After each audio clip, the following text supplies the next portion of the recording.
Well, I am ninja, he is ninja, she is ninja too. I am ninja, we are ninja, but I believe that you are ninja too. Eric Asa Ninja! What should I write my next term paper on? I don't think it really matters what you write it on. I mean, if I was gonna write it, I'd probably write it on a nice big scroll or something like that. You will probably use a computer or a brother word processor. Eric, don't even worry about your term paper. I already wrote it for you. 120 pages, turned it in, snuck it into your prof's inbox during his office hours, which, by the way, he uses to play Wii Lumberjack. Pretty much the most boring Wii game ever. You just basically go like this for like 20 minutes. Before you go thanking me for writing that term paper for you, you got an F. Yeah, and I'm gonna go ahead and call that my bad. I'm gonna take the hit on that one because I wrote it and I did not know what it was supposed to be on or what class it was for when I wrote it. So I pretty much just made it all up. Turns out 10,000 words on Kelly Clarkson's former hairdresser is not an acceptable subject matter for a class called 17th century Russian literature. Who knew? It seemed like a compelling topic. By compelling, I mean I already have a mission where I'm supposed to kill Kelly Clarkson's former hairdresser. Also, I turned it in your handwriting, which it turns out was not a good idea because one, you got really bad penmanship. Two,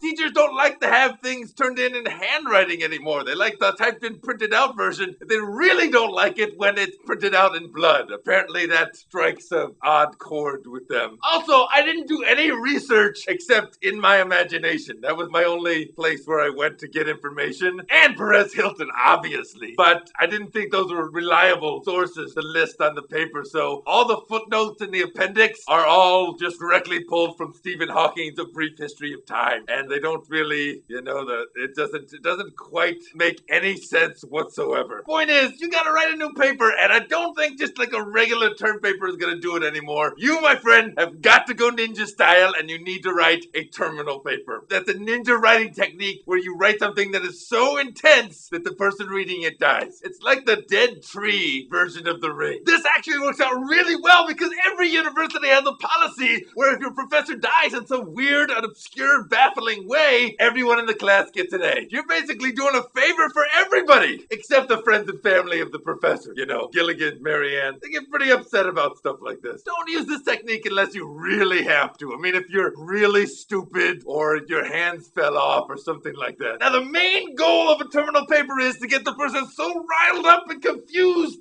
that they get up to run to their mommy and they shatter into a million pieces. Here are the basic elements that you want to have in your terminal paper. You gotta get that logic, just making a huge logic jumps that just don't make any sense. You say like, fire's hot, and Katherine Heigl was on Maxim's hot list, and Katherine Heigl wear clothes, and clothes are never worn in Kevin Bacon's household, and Kevin Bacon has a band with his brother, and Band of Brothers was a very well-shot HBO miniseries, and Abraham Lincoln was shot in Ford's theater, but Harrison Ford is too old to be an action star, and Action was a very short-lived Fox sitcom, and a fox has to sit very calmly in order to catch a rabbit, and only snobby girls in the 1980s had Volkswagen Rabbits, and Volkswagen has more banned commercials than any other company, and Bad Company had a hit song called Shooting Star, therefore by association, Seth Rogen is gonna burn somebody with a rebellious small-town tailpipe. What? Exactly. Step one, check it off your list. So you just gotta get in there and you gotta get really intense, something that's just gonna make them feel, just feel horrible. Like,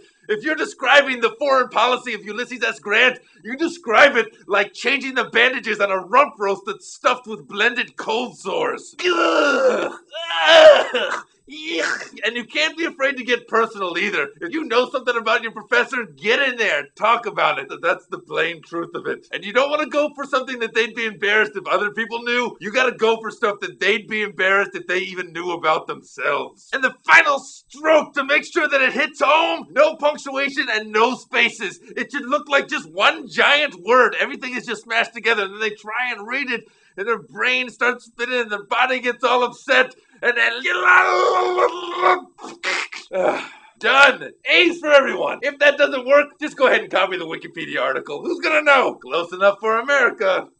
Thanks for the question, Eric. I look forward to plagiarizing you soon. Hiya! This episode is sponsored by Intel Centrino Processor Technology. They got performance multitasking. They got the wireless performance. They got the super battery life performance. I mean, it is one of the best performances out there. And if you look really closely, next generation jazz hands.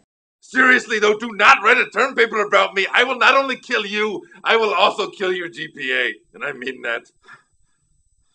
There are many, many, many interesting things that you can write a term paper on. I like different things that can be used for a subject, for a term paper. One thing that I like very, very, very much are ninjas. Ninjas do many, many, many interesting things, and that is why they are neat. The end. That's all I have. Yo, ninjas, check out the new Ninja Mart store. We got some new teas up there. Got a little something for the ladies on the site now. You're welcome, ladies.